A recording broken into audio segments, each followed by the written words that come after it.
Hello everybody, welcome to Calls. This is the 2023 Match Play DFS and Bracketology show.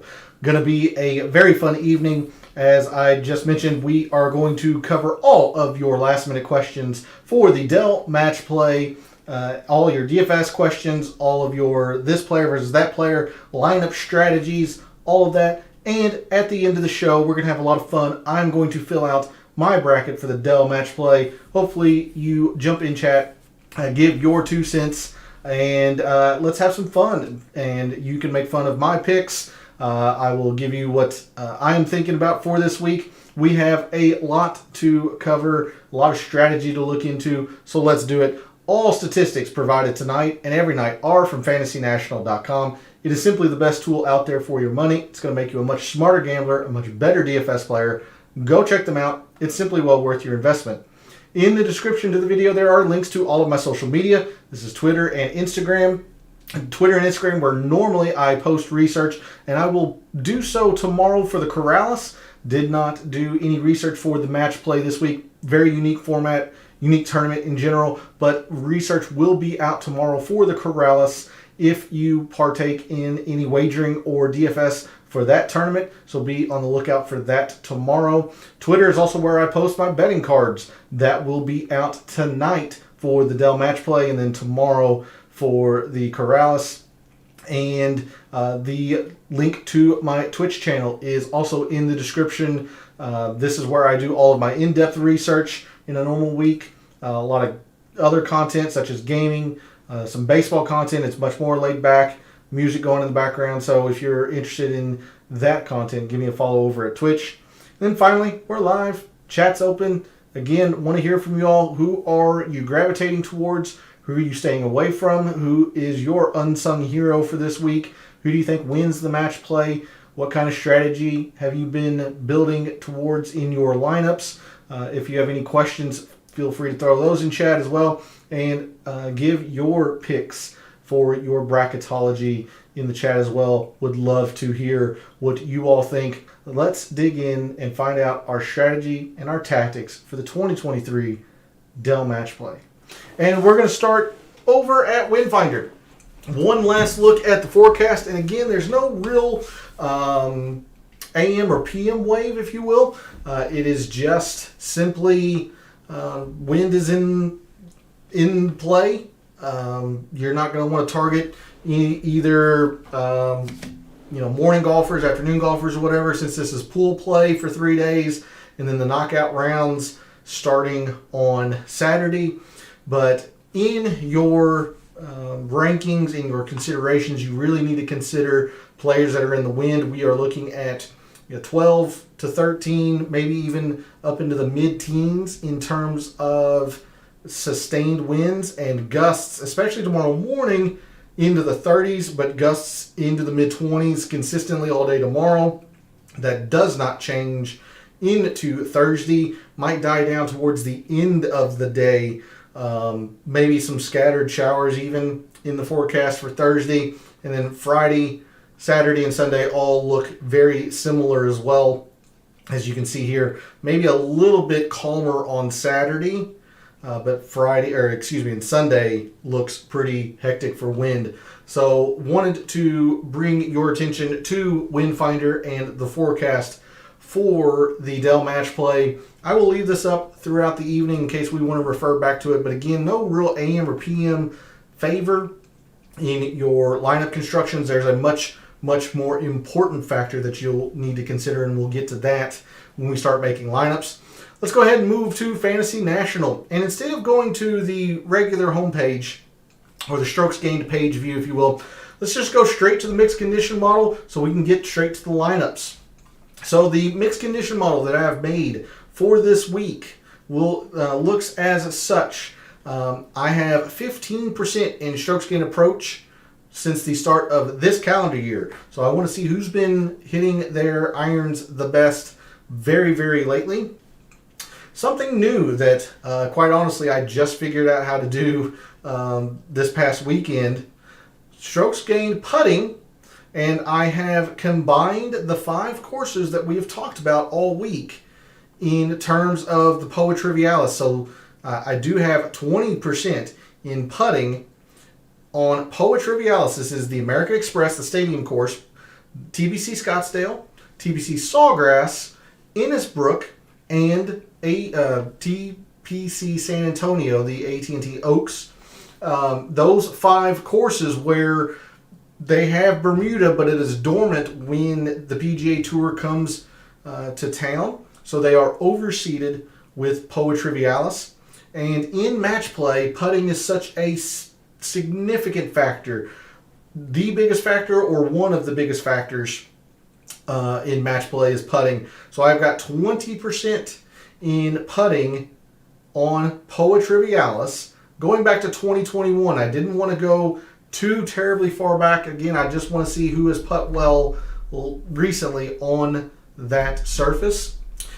As we talked about last night, I did end up putting 5% in opportunities gained. I used the short course filter, and you will see I use the short course filter quite a bit on these metrics. So 5% in opportunities, but just like putting, you're going to have to get birdies here in bunches to win holes, to win matches, and to move on in the bracket. So 20% in birdies or better gained on short courses. 10% in good drives gained on short courses. Again, I talked about it the first 2 nights, on Sunday night and last night. I'll do it again tonight. I am preferring players that either hit the fairway or are able to hit the green when they miss the fairway. The front 9 here at Austin Country Club is narrow, it's tight, tree lined. Now it does open up more on the back 9, but not every hole is guaranteed to be used on the back 9 if a player is dominating their match. So we know that every single match will have at least the first 9 holes, which is the more narrow, tree lined. So I want to make sure I am focusing on players who are able to hit the fairway. You don't need distance here. This is a Pete Dye course after all. So you don't need distance. 10% in good drives gained on short courses. 5% in total procs. I did cave a little bit to myself. I did put in total procs. Didn't want to make it a huge portion of the mixed condition model. So this is easily a portion of the mixed condition model that could be weak if proximity doesn't matter, or if it matters more. I think it'll matter less if it matters at all. So 5% in total procs, 5% in the par 3s from 175 to 200. Again, every single par 3 except for 17 measures to this length. You do have a 201 yard par 3, but that can easily come down into the 175 to 200 range when pins and tees move. So I wanted to see the range of par 3s. Par 4s, 15%, and I did not split any range out. No 350 to 4, no 450 to 5, just flat out 15% in par 4s. This is a par 71.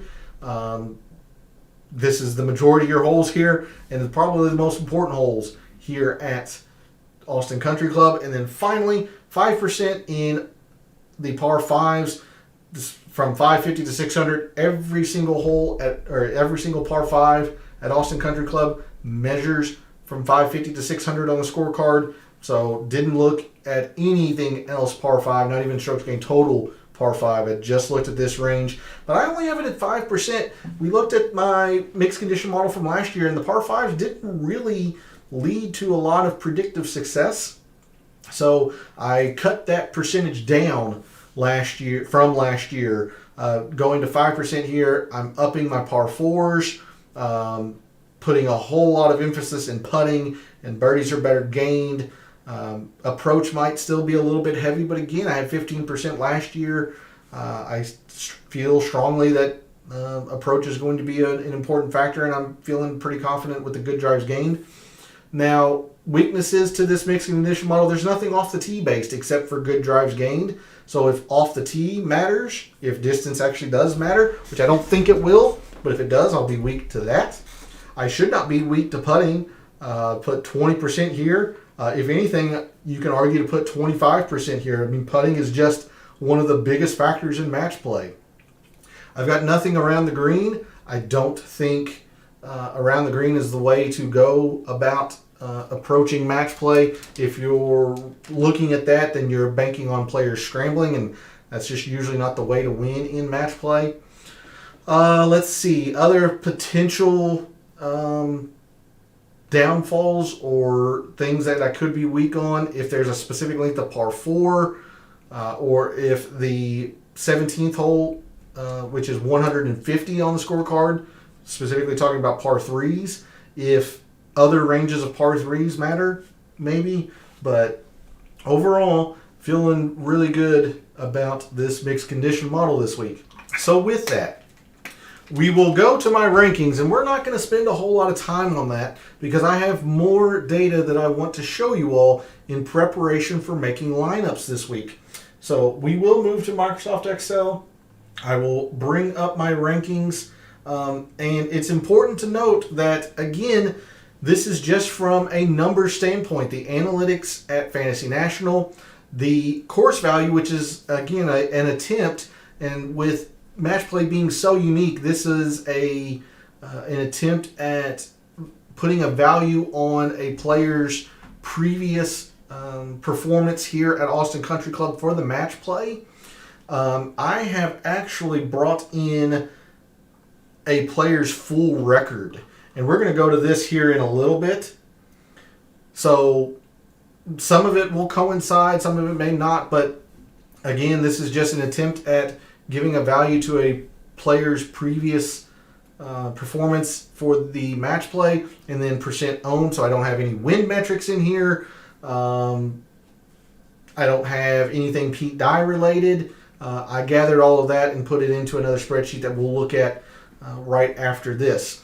Evening P, thanks for jumping into chat. Hopefully you are ready for the second season of brackets, if you will. Considering my March Madness bracket is shot to hell. The fandom is already gone, as you can see.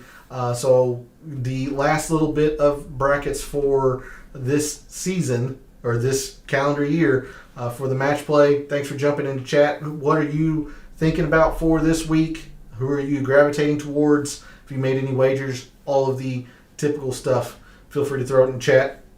But my rankings, and again, I'll put a little bit of an asterisk on this because we're going to go and look at some more statistics and data here in a bit. But my rankings, just purely by numbers, goes as such. Scotty Scheffler, number 1. Patrick Cantley, number 2. Xander, 3rd. Max Homa, 4th. Tony Finau, Terrell Hatton, John Rahm, Victor Hovland, Chris Kirk, and Tom Kim round out my top 10 for the analytics portion. Now, I keep prefacing all this, saying there's an asterisk for my analytics portion. Sometimes you also have to look at who is in your pod. And that is exactly what we're going to do coming up shortly for match play. Just because Scotty Scheffler is the number 1 player in my rankings doesn't mean I'm going to pick him to win. It also has something to do with the players that are in your pod and all of that.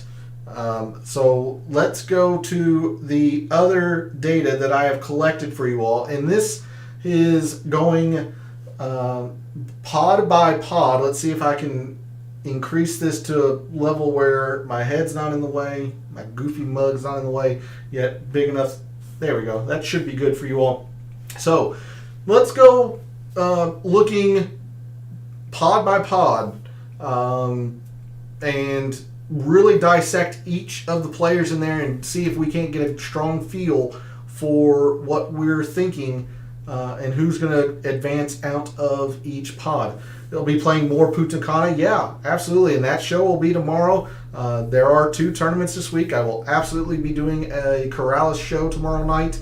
I'm looking forward to that. And a lot of times you'll have a lot of value in the wager market, wager arena on these alternate field events because everybody's paying more attention to the main event.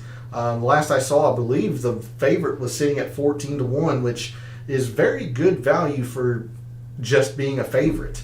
So I'll definitely be doing that tomorrow. But in pod 1, we have Scotty Scheffler, Tom Kim, Alex Noren, and Davis Riley. And you see the different metrics that I have combined here. This is strokes gained total in the wind, strokes gained total on short courses, strokes gained total on Pete Dye courses, and strokes gained total when it's easy. I've also grabbed every player's record, wins, losses, and draws at Austin Country Club specifically, so I've not gathered any President's Cup or Ryder Cup singles record. It's just record at Austin Country Club. I also brought in the player's average finish, which I've shown throughout the week in another spreadsheet. And then just because I believe putting is so important, I've got their putting here off to the side as well.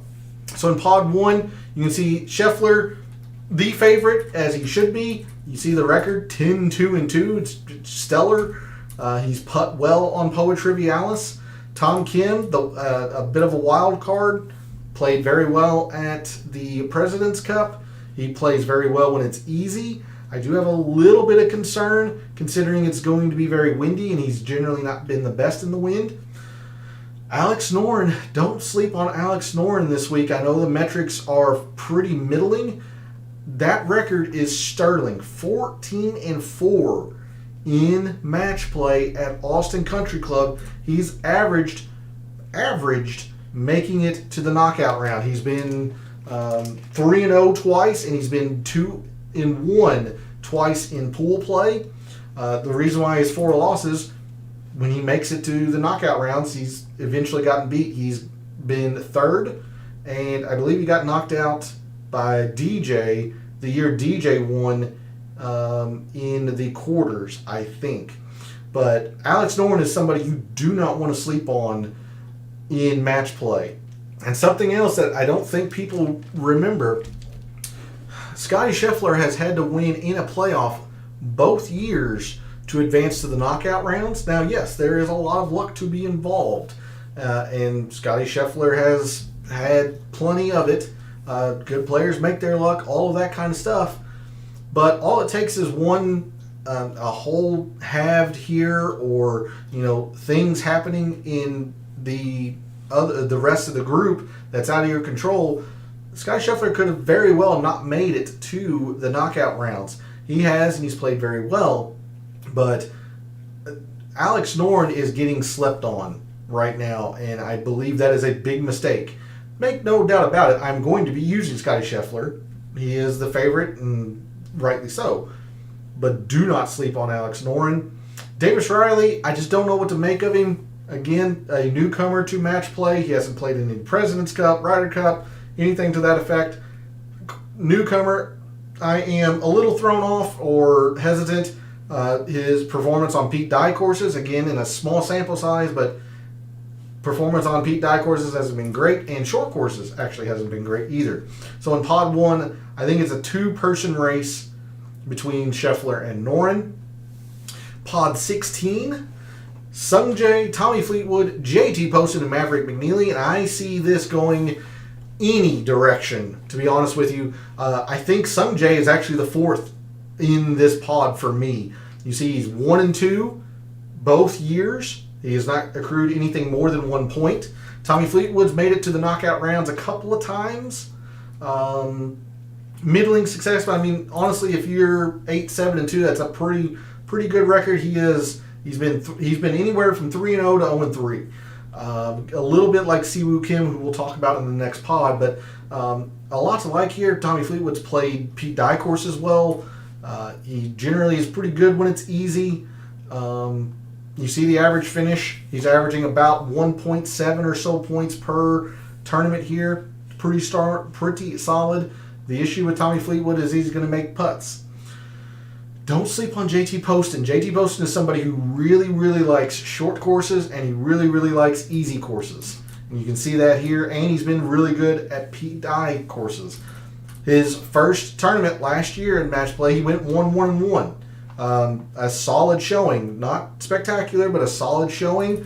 He's the 3rd best putter on this surface since 2021 in a pod that I think is up for grabs, because I'm not believing in Sungjae thanks to his pretty lackluster match play record. JT Poston's somebody that I've been gravitating towards quite a bit as well. Especially since I know Scheffler will be chalk, and I'll be taking a lot of chalk later on in the pods. JT Poston's somebody I've been gravitating towards. McNeely also is quite interesting. He had a very, very successful run last year. 2-0-1. He didn't make it to the knockout rounds. He got beaten in the playoff by Kevin Na. But again, it's the injury with him that I'm a little wary about. Don't know if he's 100% healthy. Yes, he has been playing, but he is a very good putter, but he hasn't shown it on this surface yet. So McNeely is interesting with the match play record. He's also very good when it's easy, but I think I've been gravitating towards Fleetwood and JT Poston in Pod 16. Move to Pod 8. Victor Hovland, Chris Kirk, Siwoo Kim, and Matt Kuchar. The first group of death, in my opinion. There's about 2 or 3. Victor Hovland, 1-2 and then 2-1. He has not made it to the knockout rounds yet. Will Zalatoris beat Hovland out in a playoff last year. The average, or his putting is just fine. It's not atrocious on Poetry Trivialis. He's had a fine enough finish. Again, 3-3 is fine. He's been very good at Pete Dye courses. He's generally pretty good when it's short. He's not the best in the wind. That gives me a little bit of pause, a little cause for concern, if you will. Chris Kirk's only played the match play once. It was way back in 2016 or 2017. He did finish 5th. He made it to the quarterfinals. But his putting on Poetry Trivialis is a little shaky. He's just very good in the wind. And he's in pretty good form, clearly, from his win at the Honda. So Chris Kirk, somebody not to sleep on. Siwoo Kim is all or nothing, seemingly. You see the record, 5-8-3. Like Tommy Fleetwood, he's went everything from 3-0 to 0-3. You see the average finish. He is very good on Poetry Trivialis. But Siwoo is the one player that I'm staying away from in Pod 8, as I don't feel like I can take the risk at an 0-3 week, and Siwoo has shown he can do that. And then Matt Kuchar loves match play. You see the record here, 16-5-4. He's made it to the knockout rounds in 4 of his 5 years at Austin Country Club. You see the average finish, 4th in putting. As much as Victor Hovland is the big name in the group, Matt Kuchar is the one to beat, I think, in Pod 8. I love Matt Kuchar and the spot he's in. Victor Hovland's going to be tough. Chris Kirk's going to be tough. This is a very, very tough pod for every single member here. But I do like Matt Kuchar. Again, a lot of it based on the putting, and we know that he prefers shorter, easier courses, and that's what Austin Country Club is. Pod 9, another one where I think the favorite is vulnerable. Colin Morikawa, Jason Day, Adams Vincent, and Victor Paris make up Pod 9. You see the record for Colin Morikawa. All of this success was last year. He was 2-0-1 in the group play, advanced easily to the knockout rounds, and promptly got beat. I think it was by Abe Answer in knockout rounds. But the scary thing with Morikawa is always going to be putting, and with putting being such a focal point in match play, Morikawa is pretty shaky to take. You're going to gain a lot of leverage if you do it, but it can backfire quickly. I also don't want any part of Jason Day. Now, the record looks fine, but I'm going to tell you, he went 7-0-0 in 2016 when he won the inaugural Dell match play at Austin Country Club. 7-0-0. He didn't lose a match. He didn't have a match. He won everything. So if you take away his 2016, since then he is 2-10. 2-10. I don't want any part of that. Now the putting is a lot better than it has been. He's starting to round into form. He's always generally played well when it's easy. But this is a pod that, especially for DFS, I don't want any part of, really. If I'm picking somebody, I will pick Victor Paris. You see, he's only played here once, but it was in 2021, so it wasn't too long ago. He's the best putter of this group. He went 2-1 in his pool. He won the playoff, and then made it all the way to the consolation match. Got beat in the consolation match, but played very, very well that week. We don't have enough data on short courses or Pete Dye courses. It says he's not very good in the wind. He's from France. You have to imagine that being from the DP World Tour or playing a lot on the DP World Tour, he's used to windy circumstances. Victor Paris is a wild card that I think I would be willing to take a chance on, maybe a lineup or two in DFS. But the issue is you're running into what I think is a juggernaut grouping here in pod 1 and 16 with Scheffler. Alex Noren is a juggernaut in DFS, and I really, honestly, I like both of these players as well moving forward. So don't really want a whole lot to do with pod 9. I might use some Victor Paris to gain a little bit of uniqueness, maybe some price savings, but in terms of expectations, not really there. Adams Vincent's kind of interesting. He's never played match play, so we don't know how he's going to take to that. But he is also somebody that generally likes short courses. See the win he had at the RSM in the fall. Moving to pod 5 and 12, Max Homa, Hideki, Kevin Kisner, and Justin Suh in pod 5. A 2-horse race, I think, in this one, just like in pod 1. Max Homa and Mr. Match Play himself, Kevin Kisner. You see Kisner's record, 20-7. He is at his best on short courses. He's at his best generally when it's easy. This is getting hurt quite a bit because he has not had a good year so far. That's why he's very, very low in my rankings when we start to make lineups and stuff. But if you're sleeping on Kisner in match play, you're doing it wrong. You see the average finish. He's also the best putter in this group. A lot to like with Kisner. Homa is also very, very good. He's been very good in the wind. He's been very good on Pete Dye courses, which was a little surprising to me. I always thought of him as more of a California guy, more POA, but he's put POA Trivialis very well, or at least well enough. 3-3. He hasn't made it to the to the knockout rounds, but he's been okay. 2-1 and 1-2. So I think it's a 2-player race here. I just don't want any part of Hideki. He has never made it to the knockout rounds at Austin. Not really there, especially with his putting woes. And just like I mentioned last week with Justin Suh and the wind, he's the second worst player in the wind with all the wind that is expected to be here this week. I'm going to fade Justin Suh with the wind narrative. Look, he made the cut last week, but then it was a very, very middling to clunker finish. So I just don't want any part of Justin Suh, and I will lose to Justin Suh if he plays well. Pod 12, another very interesting and what I think a second group of death pod. Jordan Spieth, Shane Lowry, Taylor Montgomery, and Mackenzie Hughes. Let's go ahead and at least I'm going to throw out Shane Lowry from this group. 3-10-2. He has never played well, specifically at Austin Country Club. Now, he might play well in Ryder Cup scenarios, but again, I didn't grab any of that. I just brought in performance at Austin Country Club. He's been very, very bad. 3-10-2. You see the putting on POA Trivialis. It's not great.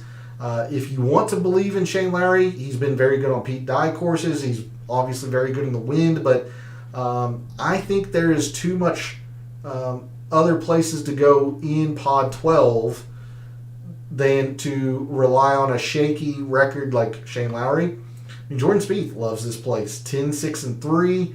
Now, surprisingly, the putting hasn't been all that great on POA Trivialis since the past couple of years. But again, Texas, almost a home game. He's also pretty good when it's easy. I really want to gravitate your attention towards Taylor Montgomery. Look at his performance. Again, it's a short time on the PGA Tour, so not a whole lot of rounds, but 6th and 8th when it is short and when it is easy. Now, I've put easy 4th as that is the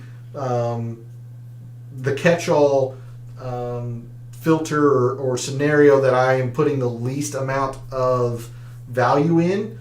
We know it's going to be windy this week. We know the course is short, and we know it's a Pete Dye design. Those 3 are guaranteed. easy is more of a function of the format that I think, or I think it being easy is more of a function of the format, i.e. match play. But generally, Austin Country Club is easy, and Taylor Montgomery is the 4th best putter on Poa Trivialis. So I think Taylor Montgomery has a lot of game this week at the match play, even though he's never played.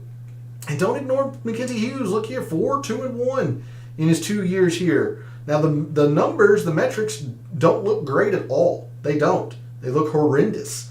But you can't ignore the fact that he's had a lot of success. 2-0-1, and then what is that? 2-1-0. So I mean, he advanced out of the group stage, he advanced out of the group stage into the knockout rounds. One of those 2 years, and the other year he got beat in a playoff. He's played pretty well. So this is a very, very intriguing group. Spieth, Montgomery, and Hughes. I like all 3 of them. I'm going to be using more than likely all 3 of them in some way, form, or fashion in lineups. It'll depend on the rest of my composition as to which one of those 3 I would use. Now, it's a tough draw that they go up against, assumingly, Kevin Kisner in the first round of the knockouts. But if they do happen to advance, I mean, again, that's just Montgomery and his putting, Mackenzie Hughes and his putting. And this is, I mean, Jordan Spieth's been very, very good at match play. So, a lot to like here in Pod 5 and 12, or in that grouping of 5 of 12. Pod 4 and 13, we have Patrick Cantlay, Brian Harman, K.H. Lee, and Nick Taylor. Again, another pod where I see it being a 2-horse race. Patrick Cantlay, probably the favorite in that pod, although he has never advanced into the knockout rounds, but he's played very well. You see the average finish is just sitting outside 16th. So he's played very, very well. He's gotten beaten playoffs, or when he did go 2-1, another member in his group went 3-0. He's putt well on Poa Trivialis. You see the performance when it's easy. You see the performance when it's short. There's a lot to like with Patrick Cantlay. I think I would make him the favorite. But interestingly enough, these 2 were in the same pod in 2021. And Brian Harman won that year as well. Patrick Cantlay went 2-1 in the pod. Brian Harman went 2-0-1, meaning Harman had a half a point advantage. So Harman generally is always at his best when it's short. Very good on Pete Dye courses as well. He's the 2nd best putter on Poa Trivialis in the field this week. And you see the average finish just outside the knockout rounds. I think he is 3 for 5, if I recall correctly. Might have that up over... Actually, it's right here. We can take a look. Brian Harman has... Oh, so he's 2 for 3. He did not make it out of the knockout rounds last year. He had 2.5. Again, that was with... This was with Cantlay, because I know that was in 2021, so maybe they both went 2-1. I just know he went 2-0-1 2018 and advanced. He went 2-1 and he made it to the quarterfinals last year. So Harman has played very, very well at match play at Austin Country Club. So I think it's a 2-horse race. You see the putting for these other 2. I think that is pretty clearly removing them from the conversation in terms of winning this pod. I'll be all on these 2 for pod 4. And then pod 13, we have Sam Burns, Seamus Power, Adam Scott, and Adam Hadwin. Adam Hadwin's kind of interesting. Again, he's only played this once. He went 1-0-2. So he did get his 2 points, just in a different variety. Very good putter. Very, very good on Pete Dye courses. So don't dismiss Adam Hadwin. Seamus Power, very, very good last year. Went 2-1, advanced to the quarterfinals, and then got beat by John Rahm. I'm a little concerned with the putting. He has not been in the best form lately, but he's the best player on short courses. He's one of the best players when it's easy. So I really like Seamus Power as well. And everything points to Sam Burns liking this tournament for the simple fact that it's Poa Trivialis. But he has never played at Austin Country Club. He can get wayward, so he could be in a little bit of trouble in that regard. So you have enough to ignore Sam Burns if you want, especially since you have a proven commodity in Seamus Power and a pretty proven commodity in Adam Hadwin, even though they've only played it one time. I just think Sam Burns is going to be pretty good. Putting cures a lot of ills in match play. So again, another pod where I'm going to be dipping my toe in 3 of these players, and who I use will be based around other parts of my team composition. And I'll talk about the strategy when we go into making lineups and looking at the bracket. But there's a look at the top half or the left half of the bracket. Let's go ahead and move on to the other half. Pod 6, Xander, Tom Hoagie, Aaron Wise, and Cameron Davis. And I'll tell you right now, a lot of Fantasy National, at least, seems to be gravitating towards Tom Hoagie. I guess I get it. He plays very well when it's easy. One of the premier ball strikers. He's number 1 in approach, as we've seen. But he was atrocious last year at this. 0-2-1. He's not particularly good with the putter in general, and this is not his favorite surface. I don't see a way Xander does not win this. Now, the record isn't overwhelmingly positive, so someone like Cam Davis, who is certainly talented enough, could win this group, absolutely. But I'm just going to take the proven commodity in Xander Schauffele in Pod 6. And I'll probably be a little bit overexposed to Xander, so I'll probably lose if Xander doesn't advance out of the pod stage this week in terms of DFS. But I'm just not a believer in Tom Hoagie. Aaron Wise, you see, he doesn't play Pete Dye courses well. He's very bad on this surface. And Cam Davis, the form hasn't really been there, although he is the wild card. Moving to pod 11, another pod that to me is wide open, and I don't really know what to make of this pod.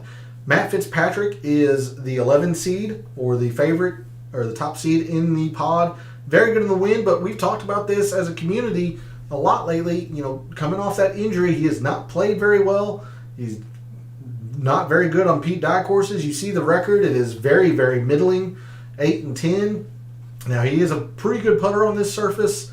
I don't know. He's made it to the knockout rounds 3 times out of 6 attempts. He's one of the 2 or 3 players that has played every single year at Austin Country Club. I think he's one of 2 players.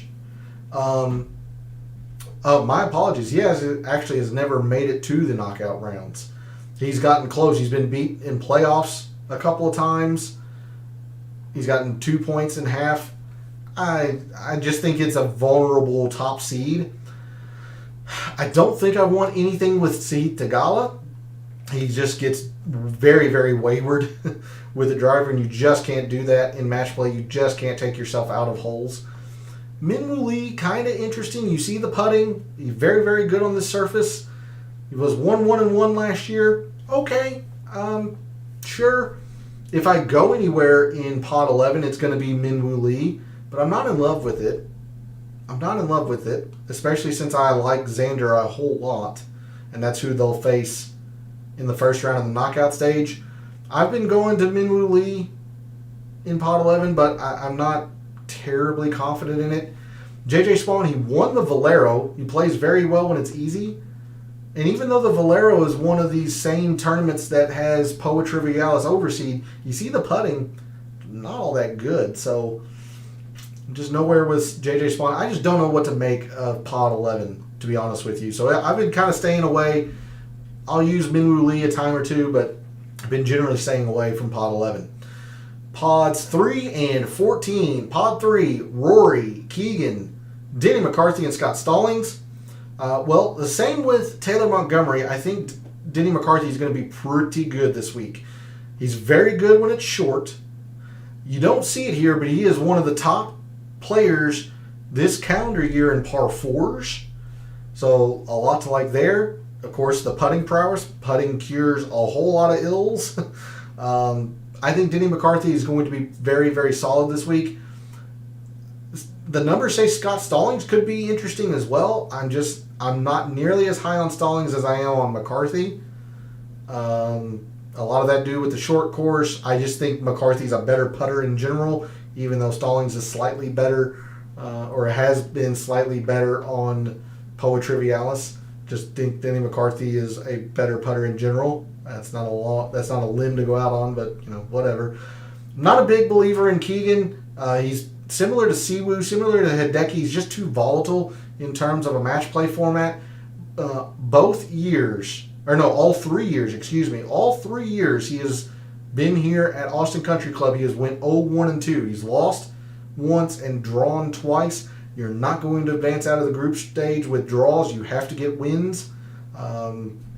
So Rory, the clear favorite in this group, for good reason. And he's played well here, 10-7-3. But that putter can be balky. And putting cures a lot of ills. I would not sleep on Denny McCarthy. So I've been gravitating to both of these guys in Pod 3. I think Denny McCarthy might surprise some people this week. Especially since you don't have to be a bomber off the tee. As long as he sticks to his game. I kind of like Denny McCarthy. Especially if the ownership is low enough. Pod 14. One of the easier pods, in my opinion, to pick along with Xander's. Pod 14, you have Terrell Hatton, Russell Henley, Lucas Herbert, and Ben Griffin. Hatton is the clear favorite, and I see no reason to disagree. Top 5 player on Pete Dye courses. You see the performance here at Austin Country Club, 9-7-2, stellar. Average finish of 20th. He has made the knockout rounds 3 out of his 5 years. He's really only had one bad year where he gained a half a point. Otherwise, he's gained 2, 2.5, and 3. A lot to like here with Terrell Hatton, and he's a lot better in the wind than I think this is giving him credit for. I do not believe in Russell Henley. I was very high on him last year. He let me down. Now, yes, he is very good on short courses. He's a premier ball striker. He's the worst putter in the group. I'm not a believer in Russell Henley. Ben Griffin, a true wild card. I am concerned, or I don't know how he's going to handle match play pressure. He might be fantastic, but we just don't know. We don't have any evidence. So I've been using all Terrell Hatton. I've been using all Terrell Hatton in Pod 14, and like Xander, if Terrell Hatton struggles this week, I will most likely struggle. But Terrell Hatton has been very, very chalky. That's why I'm also gravitating towards Alex Noren up here at the top. I don't mind coming to a JT Poston, even a Victor Paris, some of these lesser-owned guys, knowing that I'm very high on Terrell Hatton. Pod 7, Will Zalatoris, Ryan Fox, Harris English, and Andrew Putnam. Well, again, I think this is a 2-horse race between Zalatoris and Fox. English and Putnam, they played here once. It was 1-2. It was not inspiring at all. Now, the numbers like Putnam a lot better than Harris English for what it's worth. Putnam does play short, easy courses very, very well like JT Poston. But JT Poston also showed some signs of life last year or 2021 when he played versus Andrew Putnam with a pretty uninspiring 1-2. Ryan Fox, again, a complete wild card, but he's very good on this surface. He's very good on this surface, and Zalatoris isn't. So I think Zalatoris could be vulnerable here. So I've been going with both of these guys. I prefer Zalatoris, and I think Zalatoris will win, but don't write off Ryan Fox either. Zalatoris is very, very good in the wind. It's just about his putter. Pod 10. Tony Finau, Kurt Kitayama, Adrian Meronk, and Christian Bezuidenhout. Well, this is the team no-putt pod.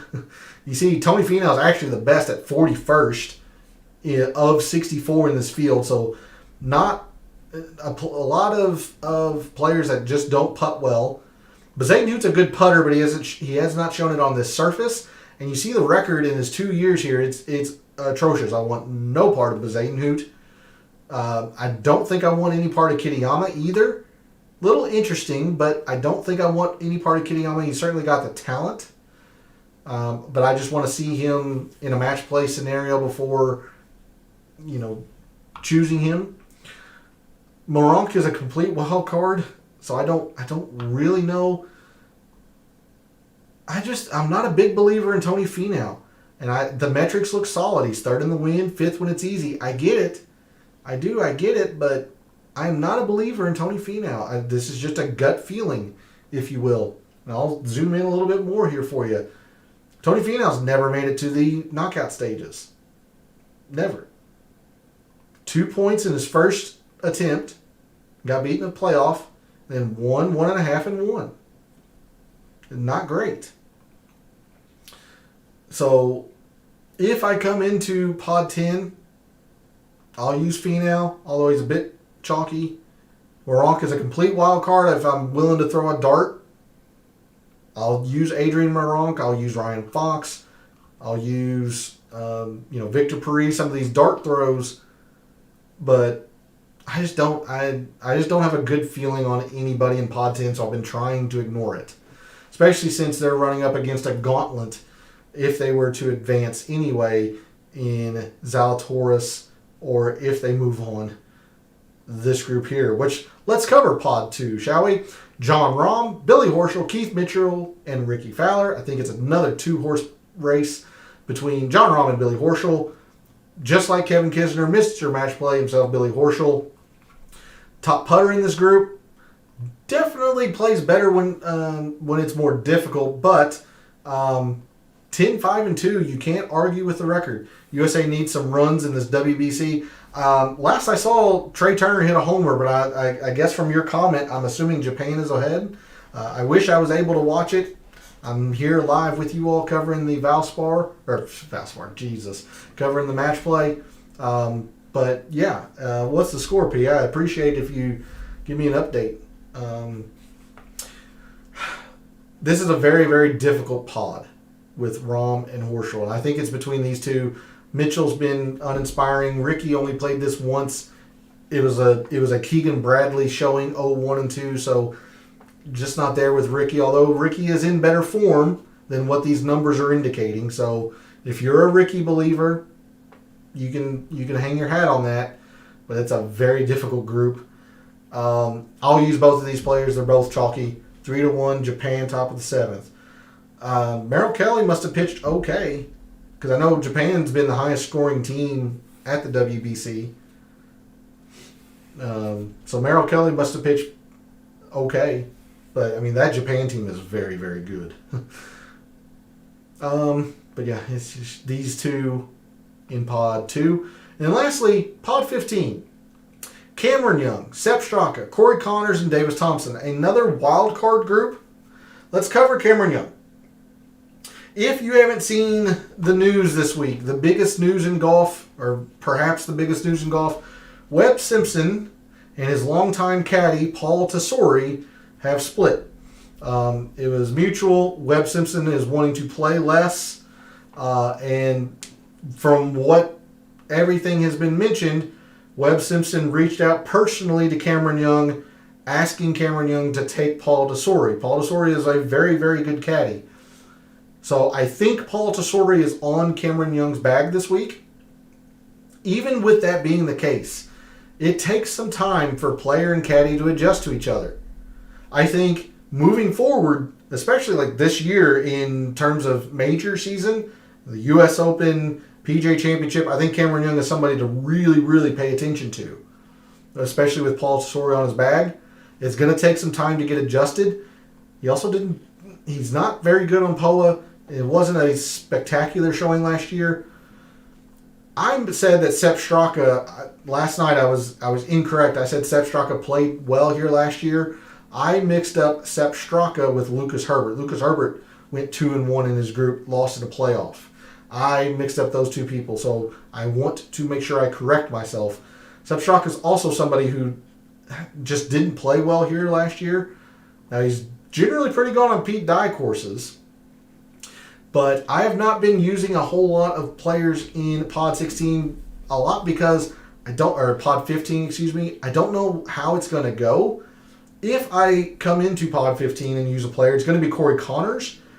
Just understand, he went 0-3 in his first year. He has the ability to lay a complete egg. He did so his first year. But then last year, he wins the consolation match and he finishes third. So, I'm just... premier ball striker again, Corey Connors. But a middling-ish putter. And I just don't know what to make of Davis Thompson. I think... To me, I would put Davis Thompson as probably 62nd or 63rd in this field, only because I know how bad Bezuidenhout is at Austin Country Club, so Bezuidenhout is 64th. But I just don't know what to make of Davis Thompson. So I'll come to Corey Connors a little bit, but I really don't want much of Pod 15, especially since they're running into Rahm or Horschel in the first round of the knockout stage. But I wanted to make sure I brought all of this together for you all in a neat comparison, if you will, for players in the pods and who they're going to be playing against.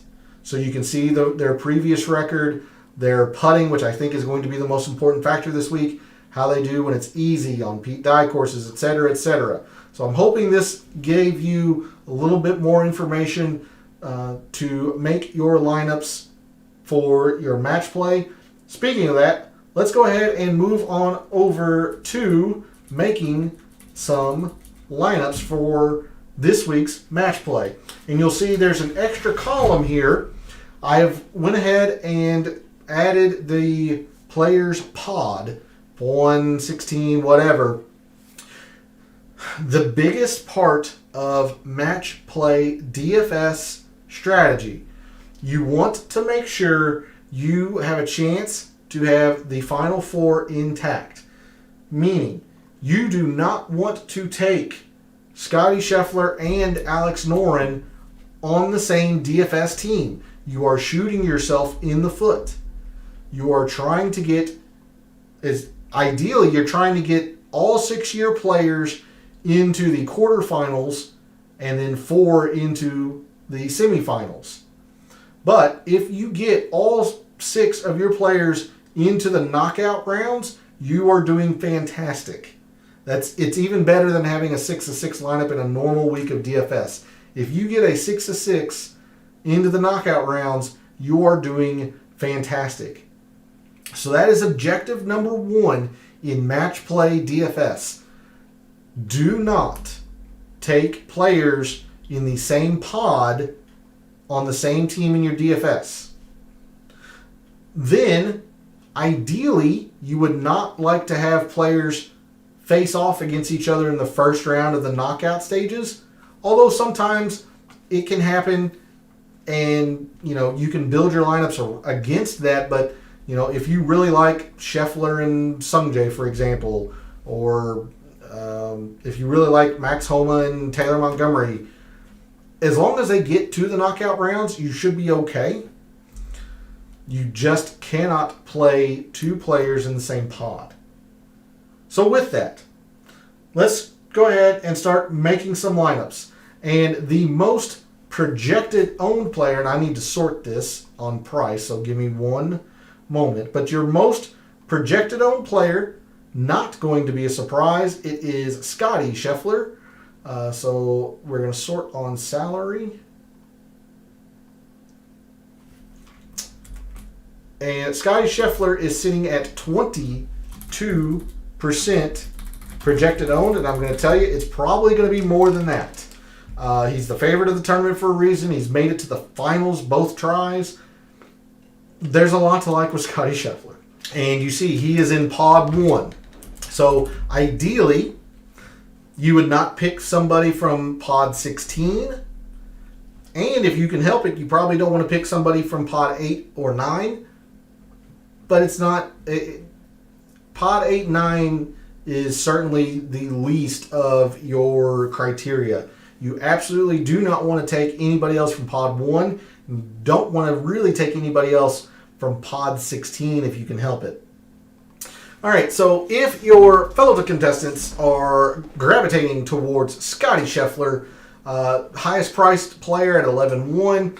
Cantley also getting a lot of love. A lot of people are not buying into his pod, and I'm likely with them, although I think people are sleeping on Brian Harman a little bit.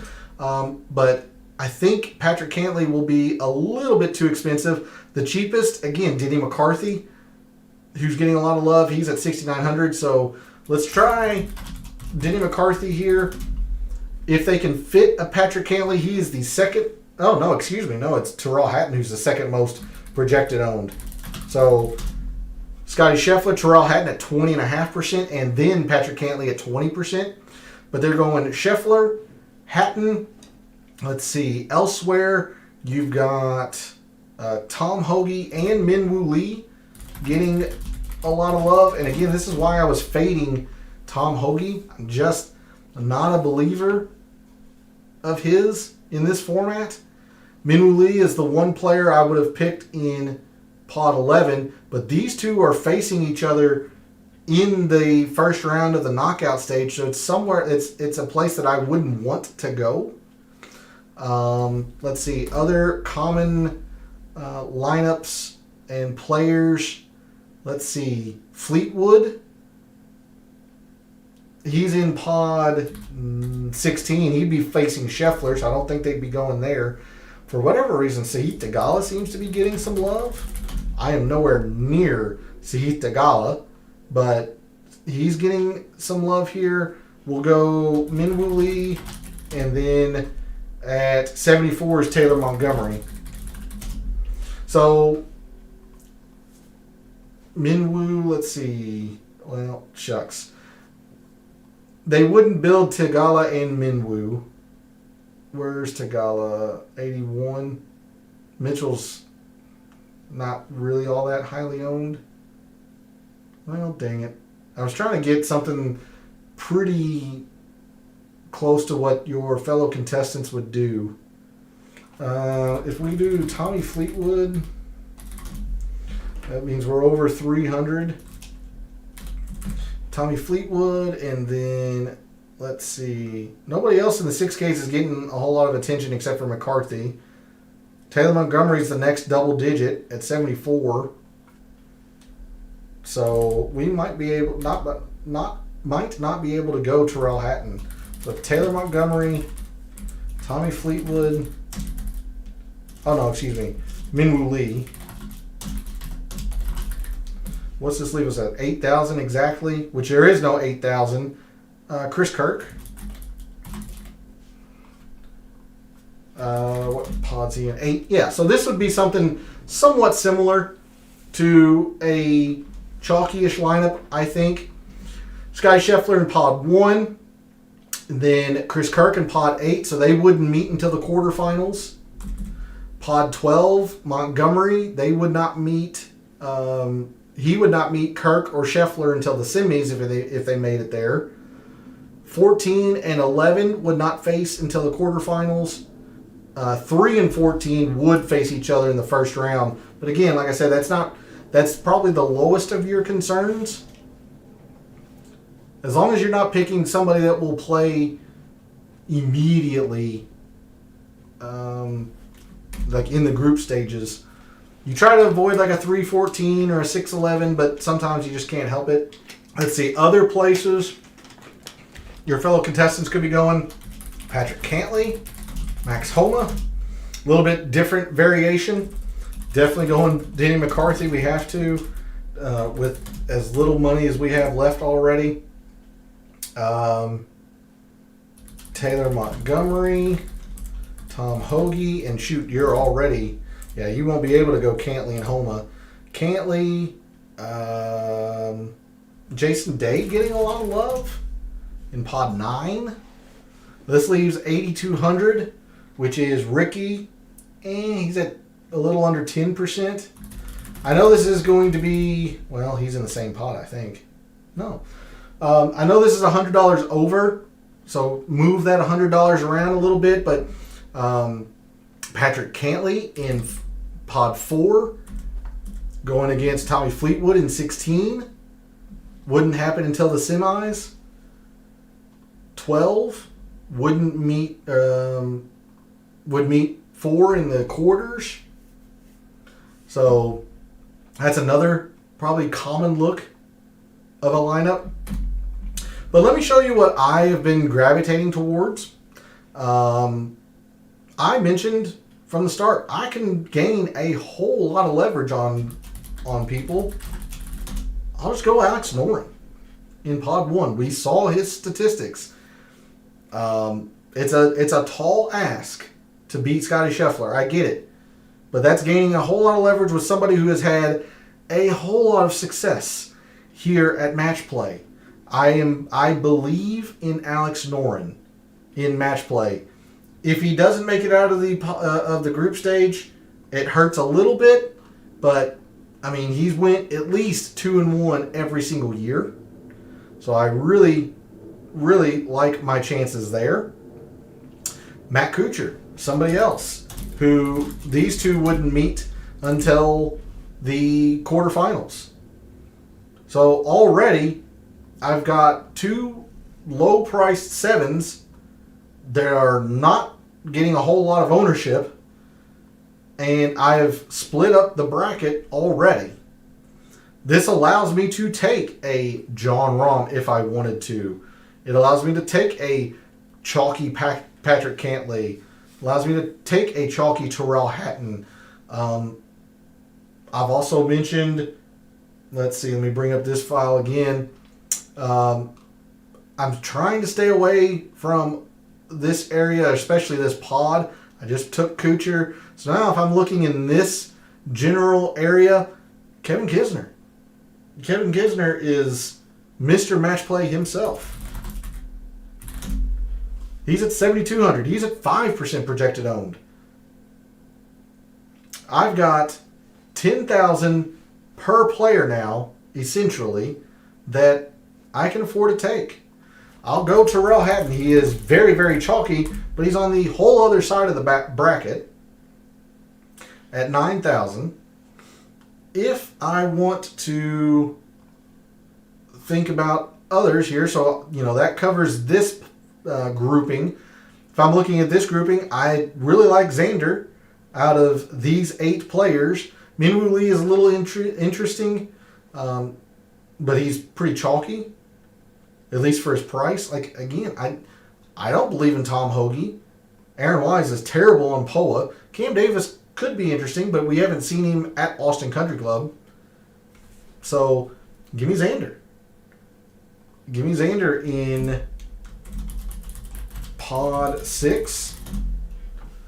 That leaves me 9,400, which is Sungjae. Not there with Sungjae. Will Zalatoris in pod 7, who I think's got a pretty easy draw against Ryan Fox, English Putnam. You might have to go up against Tony Finau or Adrian Meronk in the first round of the knockouts. Like, this is a lineup that rather feasibly could get all 6 of 6 through. Now, Noren's a bit of a stretch against Scheffler, but again, that's where I'm trying to gain my leverage. Kuchar's been fantastic here, and this is at 11%, and all of that is basically in Hatton. I'm even leaving $500 off the table on the table, so you can go elsewhere if you want to. Another type of lineup, if you don't want to sacrifice one of the big guns, you can take Jon Rahm. I mentioned Denny McCarthy. He's getting a whole lot of love, which kind of stinks, but don't sleep on JT Poston in pod 16. Don't sleep on JT Poston. He's very good when it's short, very good when it's easy. Look at his win at the John Deere last year. We'll come back and look at JT Poston, 5th and short. He plays Pete Dye course as well. And he's the 3rd best putter on this surface. I really like JT Poston. Going up against Scheffler/Noren in the first round of the knockout stages kind of stinks, but it's just the chance that you take. Somebody else that is probably worth the gamble, Victor Perry. And you see these ownerships, they're sub 7%. Allows me to use a Jon Rahm. Maybe if you are a believer in Max Homa. can go into Max Homa as well. And you're still at 8,000 per player. We didn't use him in the last lineup, so I'll throw in Adam Hadwin. He's in pod 13. You see, none of these are in the same pod, and they're not facing each other in the first round of the knockouts either. And then at 8,600 is Hideki. Don't want really any part of. Fitzpatrick could be interesting, maybe. Don't love it. But that's leaving $100 on the table. You can go Tommy Fleetwood, although he's in Victor Paris' pod, so you don't want to do that. Oh, no, excuse me, he's in Poston's pod. You don't want to do that. There's another look at a lineup that could be you could gravitate towards. I think it's time. We're going to go to Call's official bracketology for the 2023 match play. And this is how I think it will play out with a little bit of a twist. So we talked about it all night tonight and how I think, hey James, how you doing? Thanks for jumping in chat. Glad to see you on this evening. Hopefully you are ready for all things match play, or if you're interested in the Corrales, that'll be tomorrow. But let's go through the brackets and see if we can't find a winner. Scottie Scheffler is the overwhelming favorite. I get it, and for good reason. But I've talked about it all night. Give me Alex Noren as an upset to start this extravaganza. I will take Alex Noren in pod 1. His match play record is pristine, 14-4-0. He has never failed to reach 2 points in the group stage. Everyone seems to forget that Scottie Scheffler had to advance both years in playoffs. Playoffs, anything can happen. So give me Noren to start this off right, true bracket style with an upset. Pod 16. I think Sungjae is probably the fourth of these four, with the exception of maybe Maverick McNeely because of the injury. I've talked a lot about Poston, and I will definitely use Poston in DFS to gain a lot of uniqueness. But if you're asking me what I think will happen, give me Tommy Fleetwood in pod 16. I think he is the most decorated of these four, most consistent of these four. Give me Tommy Fleetwood in pod 16. We move to pod 8 and 9. Pod 8, one of the first groups of death for me, Victor Hovland, Chris Kirk, Siwoo, and Matt Kuchar. This is all based on previous performance here. I'll go with Matt Kuchar. Matt Kuchar's record at Austin Country Club, spectacular. I think we just said 4 for 5 earlier in the evening. Was he 4 for 5 in making it to the knockout rounds? He is of the player that has played here consistently, he's the top average finish. Yeah, 4 for 5 in moving on into the knockout rounds. In even his one, quote, bad year, he still gained 1.5 points. He's runner-up. He's won the consolation match. Give me Matt Kuchar in pod 8. There's a little bit, I don't think it's an upset, but some people might think it's an upset. Victor Hovland's fine too. Chris Kirk will be good. I just think Matt Kuchar's built for Austin Country Club. Short and easy. Pod 9. Another pod that I think is wide open. Svensson could be interesting. Jason Day, he went 7-0-0 in 2016 when he won here. Since then, he is 2-10-0. 2 wins, 10 losses. I don't want any part of Jason Day. Morikawa can get very, very bulky with the putter. So, I'll go Victor Paris. In pod 9. His one time here in 2021, he got 4th. So give me Paris in pod 9. Moving to pods 5 and 12, we have Homa, Matsuyama, Kisner, and Suh. I think it's between Homa and Kisner. Homa's a fantastic pick. I completely understand it, but it's match play. It's match play. Kevin Kisner, it's match play. Give me Kisner in pod 5. And in pod 12, for as much as I think Jordan Spieth is going to be pretty good, I think Taylor Montgomery is also going to be pretty good. And don't sleep on Mackenzie Hughes. This is a really, really tough one for me to call. But I think, oh man, everything tells me that I should pick Spieth. Everything tells me I should pick Spieth. But I think I'm going to go Taylor Montgomery. I just believe in the putter. And in his short time on the PGA Tour here, he's been very good when it's short and when it's easy. So, give me Taylor Montgomery in pod 12. Pods 4 and 13, Cantlay, Harman, Lee, and Nick Taylor. I just think this is the year Cantlay finally gets out of the group stage. Brian Harman is quite interesting, but I just think Cantlay is...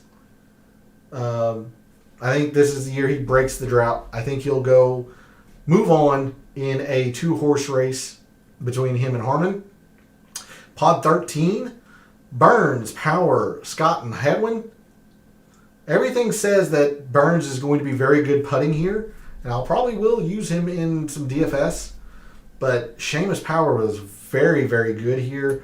Hadwin, I think, is going to be very, very good. But everything lines up for Seamus Power in this pod. We talk about it all the time when we're on a short course, when we're on an easy course. He's not a terrible putter.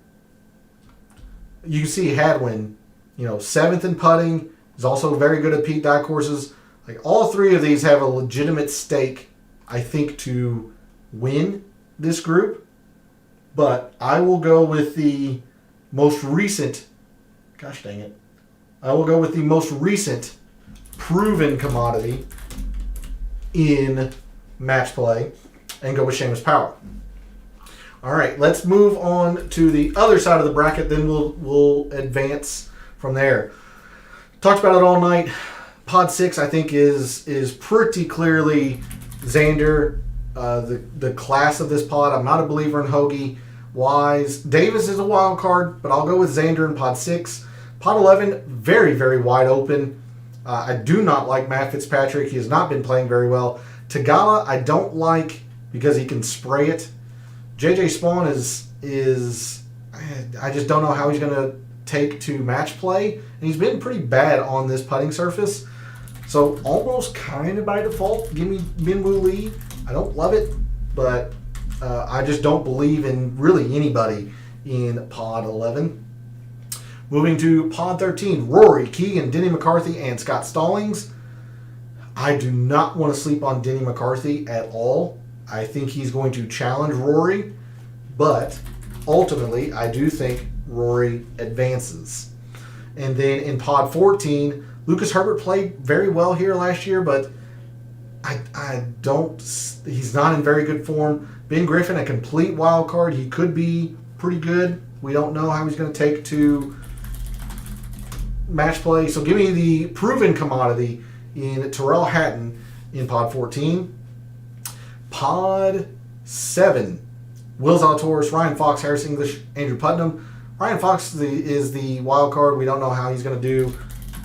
Getting pretty chalky now in terms of selections, or if you will, but give me Will Zalatoris in pod 7. He played, his putting did not prevent him from advancing to the semifinals, or excuse me, the quarterfinals last year. So he at least can putt on this surface. Like a lot of players, it depends on if he will this week. And then in pod 10, everything says to go with Tony Finau. I'm not in love with Tony Finau. I hate Bezadenhout. I would make him the 64th. I'd make him the 70th ranked player in the 64-man field. I do not want anything to do with Bezadenhout. Kitayama, no thanks.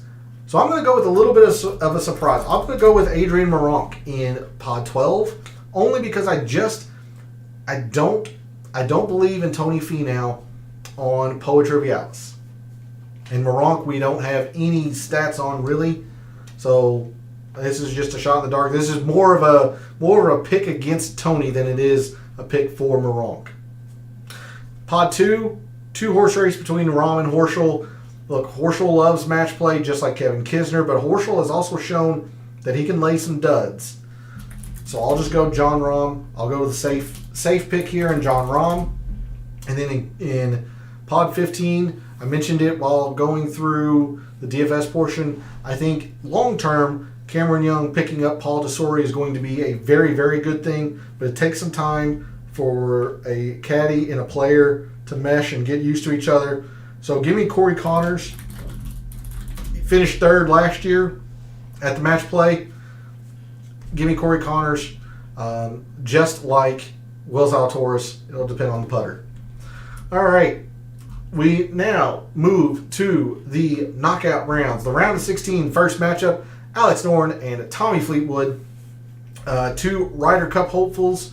Ryder Cup probably for sure. Noren going to try to be selected this year. Alex Noren, in his time at the match play, when he does advance out of the group stage, it has been pretty good. Alex Noren. There he is. Third and fifth when he has made it out of the group stage. So, in, again, some more shocking turn of events for some, I'll go with Alex Noren in this first quarter or round of 16 matchup, first player in the quarterfinals. Alex Noren just really plays Austin Country Club very, very well. Next matchup, Matt Kuchar and Victor Paris. Paris, interesting, very interesting, but Matt Kuchar has dominated at Austin Country Club, setting up a very powerful showdown. Powerful in terms of match play performance between Noren and Kuchar in the quarters. Kisner and Montgomery, again, as much as putting will be on display for Taylor Montgomery, it's match play, it's Kevin Kisner. Give me Kevin Kisner in a got-to-have-it scenario. Patrick Cantlay and Seamus Power. Very interesting matchup here. Both players very, very good at Pete Dye courses. Both are also very good when it is easy. Let's see. We are here. So there's Cantlay. Again, short, easy. And there he is. And Seamus.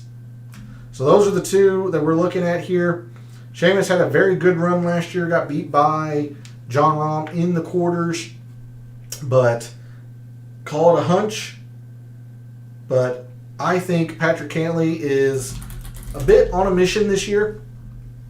So I will move Cantlay on to the quarterfinals. Xander and Minwoo Lee.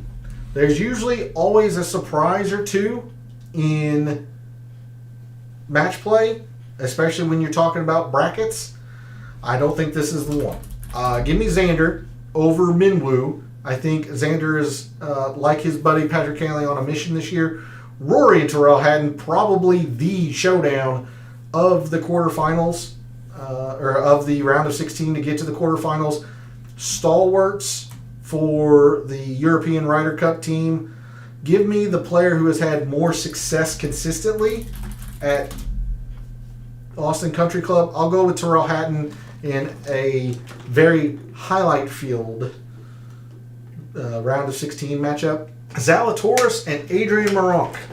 This is where I'm going to surprise some people and say that there is usually a surprise every year in match play.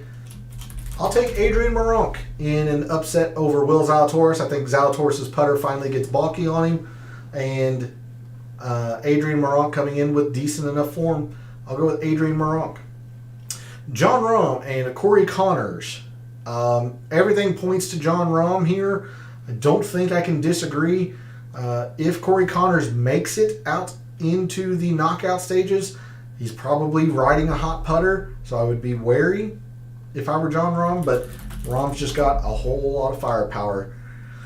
Moving to the quarters, we've got Alex Noren versus Matt Kuchar, and to me, this would be the premier matchup in the quarterfinals.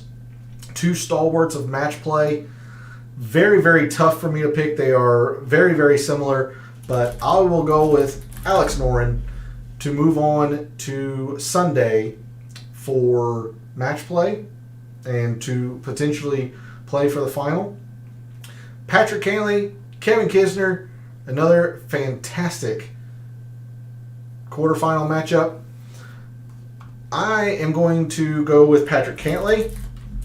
Not easy to do considering Kisner loves match play, but I've said it. I think Cantlay is on a mission. I really like what I've seen from him, especially since he missed the cut at the Waste Management. He's looked very, very solid since then. Give me Patrick Cantlay to move on to the semis. Xander and Tyrrell Hatton. A very good matchup here. I just think Tyrrell Hatton is much more suited for match play.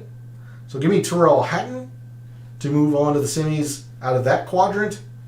And Cinderella versus the big bad, or if you want to go David versus Goliath. I think David's run ends here. Give me John Rahm over Adrian Meronk, setting up a semifinal matchup.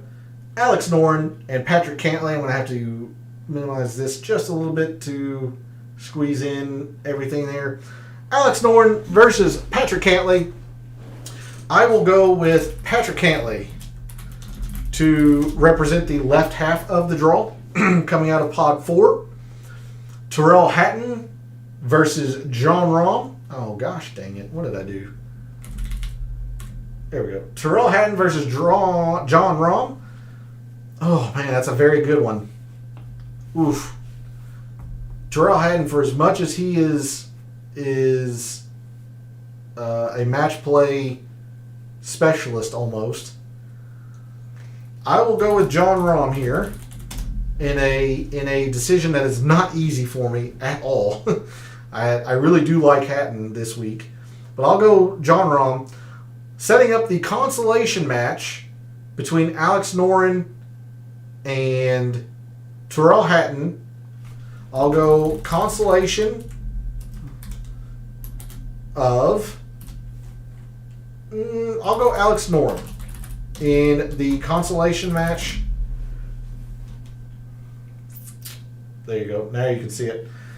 Consolation, Alex Noren coming in third this year.